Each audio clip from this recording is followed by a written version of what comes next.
High বন্ধুরা, আজকে আমি চলে এসেছি পশ্চিমবঙ্গের সবথেকে গভীরতম rail station Howrah metro rail station.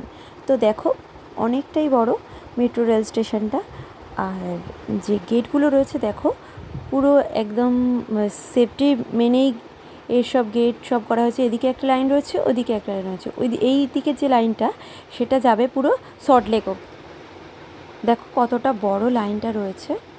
আর এই দিকের যে লাইনটা দেখো, আমরা এখন ট্রেনে উঠে পড়েছি, আমরা যাব এসপ্ল্যানেড।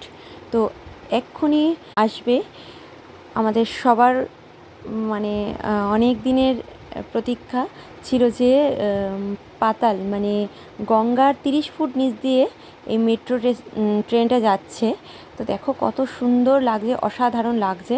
পুরো ব্লু কালার করে দিয়েছে জায়গাটাকে, আর খুবই সুন্দর লাগছে। অনেক দিনের সবার অপেক্ষা ছিল কি আমরা গঙ্গার নিচ দিয়ে মেট্রো করে নদী পারাপার হব। আর এটা রয়েছে হাওড়া থেকে কলকাতা পর্যন্ত, মানে এসপ্ল্যানেড অবধি। শুনেছি যে এটা আরও আগে বাড়বে। আর এই হাওড়া মেট্রো রেল স্টেশনটা অনেক গভীর। তো আজকের মতো ব্লগটা এই পর্যন্তই। সবাই ভালো থেকো, টাটা।